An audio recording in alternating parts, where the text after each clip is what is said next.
একদিন বিশ্বনবী বললেন, বান্দার কোনো হক আল্লাহ কোনোদিন ছেড়ে দেয় না। আল্লাহর হক আল্লাহ মাফ করে, বান্দার হকের মাফ নাই। যদিও আমি নবী, আমার উপর যদি কোনো হক থাকে বলো, আমি দিয়ে দেব।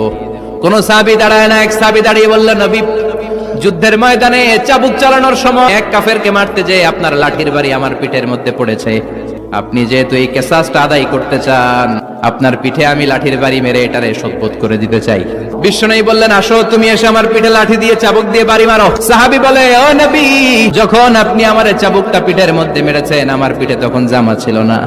আপনি যদি যথা নিয়মে কিসাসটা আদায় করতে চান, আপনার জামাটা খুলেন, খালি পিঠের মধ্যে বাড়িটা মার। সাইয়েদনা ওমর ফারুক হাতের জামা এরকম করতে শুরু করছে, আয় এদিকে আয়।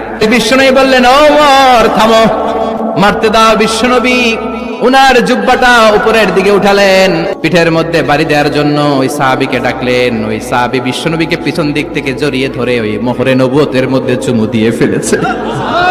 সাহাবী বললেন, নবী গো, এই নাটক করার জন্য আপনি আমারে মাফ করে দিয়েন।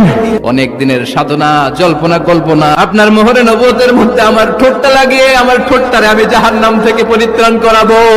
এজন্য প্ল্যান প্রোগ্রাম করে এতক্ষণ আপনার জামাটা খুলতে বলেছি। আপনার উপরে আমার কোনো হক নাই। আমার আব্বা মা, আমার সম্পদ, আমার জীবন আপনার জন্য কোরবান গো নবী।